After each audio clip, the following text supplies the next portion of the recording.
Hello বন্ধুরা, সবাই কেমন আছেন? আজ আমি যাচ্ছি বাইরে ঘুরতে।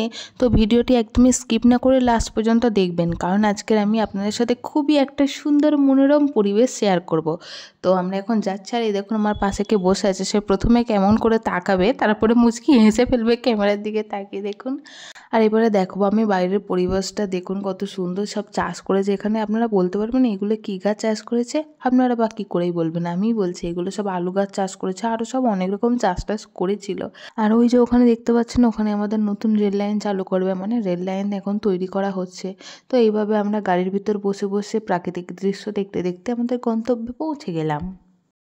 তো পৌঁছেই আগে একটা হোটেলে ঢুকে গিয়েছিলাম, কারণ আমাদের হঠাৎ করেই প্ল্যান হয়েছিল আর হঠাৎ করেই বের এসেছিলাম। তো দুপুরে খাওয়া হয়নি, আর এত জোরে খিদে পেয়েছিল তাই ঢুকে গিয়েছিলাম। গিয়ে খাওয়া দাওয়া করেছি, বাট এখানকার জিনিসপত্রের একটু দাম যদিও বা আছেই। তারপরে চলে গেলাম, এবারে আসল জায়গাটা দেখাবো। দেখুন চারদিকটা কি সুন্দর, ফুলের বাগানের মাঝখানে। আমার না এত সুন্দর লাগে। আচ্ছা, আমার মতো কে কে আপনারা আছেন বলেন তো? প্রকৃতি প্রেমী আমার তো খুবই ভালো লাগে। গাছপালা, ফুল টুল সব কিছুই আমার খুব ভালো লাগে। মানে এরকম জায়গায় যদি আমাকে একাও কেউ বসিয়ে রেখে দিয়ে চলে যায়, আমি তো সারাদিন বসে থাকবো, হাঁ হয়ে দেখবো চারদিকে। তো এই হলো আমাদের রাস্তা, মানে মেন গেটে যেখান থেকে ঢুকি সেখানে যাচ্ছি। তো দেখতে থাকুন, আর ওই দেখুন ওরা ওখানে দাঁড়িয়ে ফটোগ্রাফি করছে। তো এবারে চলুন ভিতরের দিকে যাই। তো দেখুন কত মানুষ এসেছে এখানকার প্রাকৃতিক সৌন্দর্য উপভোগ করতে। আমার তো খুবই ভালো লাগছিল। তো এখন যাচ্ছি দেখতে এমু পাখি। আসলে আমি না এর আগে দেখিনি কখনো পাখিটাকে, সবাই বলছি এমু পাখি এটার নাম। এমু পাখি। তো এটা হলো এমু পাখি। তো এবারে চলছি আমি সামনের দিকে। আর দেখুন এদিকে কি সুন্দর চারা গাছ, এরা সব চাষ করেছে, এগুলোও বড় হবে। আর এদিকে দেখুন হলো একটা কালো মুরগি, মানে অনেকগুলোই কালো মুরগি। এই কালো মুরগিটা নাকি খেতে অনেক স্বাদ, আর নাকি দামও অনেক। আমি কখনো খাইনি। আচ্ছা, আপনারা কেউ কি ওই কালো মুরগি কখনো খেয়েছেন? খেলে অবশ্যই কমেন্টে জানাবেন। তো এবারে চলে এসেছি আর একটা অন্যরকম মুরগি। এই মুরগিগুলো দেখুন কেমন দেখতে, এদের গলা কেমন ঝুলে ঝুলে গিয়েছে। এগুলোরও নাকি অনেক দাম। শুধু শুনছি আমি অনেক দাম, আমি দেখিনি, খাইও নি কখনো। তারপর আবার এমু পাখিগুলোর কাছে গিয়ে বললাম যে তোমরা একটু ক্যামেরার দিকে ফিরে পোজ দাও, কিন্তু তারা লজ্জায় মুখই দেখাচ্ছে না। তারপর চলে গেলাম আর একটা সুন্দর বিউটিফুল গার্ডেনের ভিতরে। দেখুন এটা কত সুন্দরভাবে সাজিয়ে রেখেছে। ওফ, এখানে তো আমি অনেকগুলো ফটো তুলেছি জানেন। তো দেখুন কত সুন্দর, মনে হচ্ছিল না আমি এই চারা গাছগুলো নিয়ে চলে আসি, এসে ঘরে ভালো করে চাষ করি, কিন্তু মারবে ধরে, তাই আর নিয়ে এলাম না।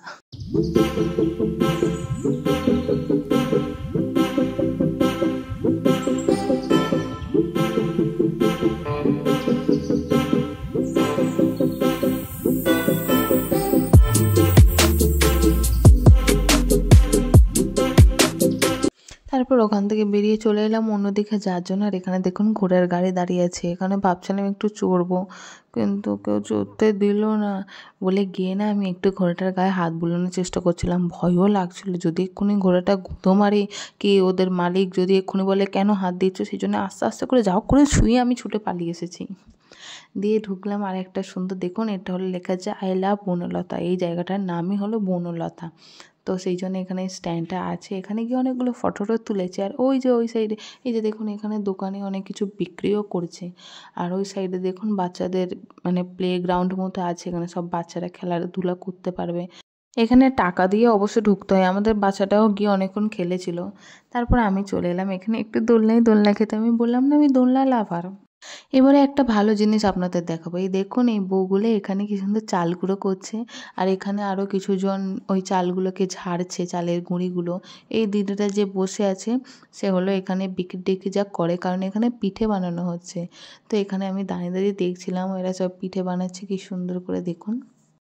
আচ্ছা, আপনারা কি কেউ কখনো বাইরে থেকে পিঠে কিনে খেয়েছেন? আমি তো দেখছিই প্রথমবার, আমি তো জানতামও না যে এইভাবে পিঠে কখনো বিক্রি করে।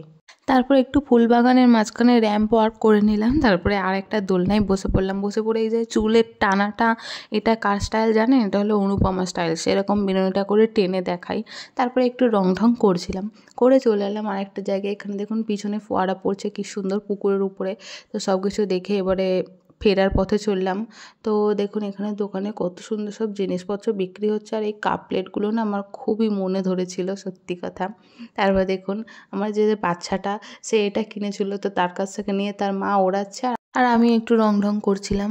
আর বাচ্চাটা ওই দিক থেকে বলছে আমাকে দাও আমাকে দাও।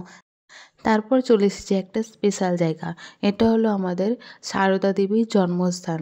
তো এখানে চারদিকে দেখছিলাম, দেখুন এখানে সব অনেক দোকানপত্রও আছে। তো হাঁটতে হাঁটতে হাঁটতে হাঁটতে চললাম। আর ওই যে মন্দিরটা দেখতে পাচ্ছেন না, ওটাই হলো আমাদের আসল সারদা দেবীর জন্য মন্দিরটা করা হয়েছে। তো ওর ভিতরে এখন হচ্ছে সন্ধ্যা আরতি হচ্ছে।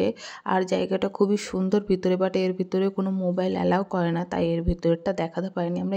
আর এখানে না প্রতিদিন মায়ের ভোগও খাওয়াই। তো আমরা একটু সন্ধ্যা আরতি দেখে চলে এলাম। এসে একটু ফুচকা আর বিখ্যাত এখানকার হিংচে পকোড়া খেয়ে বাড়ি ফিরে এসেছি। তো এসেই তো আমি আগে ফ্রেশ হয়ে একেবারে ঢুকে গিয়েছি কম্বলের ভিতরে। আর ঢুকে আমার এত ঘুম পাচ্ছে কি বলবো, প্রচুর ঘুম পাচ্ছে, সারাদিন জার্নি করেছি তো সেই জন্য প্রচুর ঘুম পাচ্ছিল। তো ভিডিওটি ভালো লাগলে অবশ্যই লাইক কমেন্ট শেয়ার করে দেবেন। আর হ্যাঁ, ফেসবুক থেকে দেখলে ফলো, আর ইউটিউব থেকে দেখলে আমার পেজটিকে সাবস্ক্রাইব করে দেবেন। পুরো ভিডিওটি দেখার জন্য অসংখ্য ধন্যবাদ। বাই।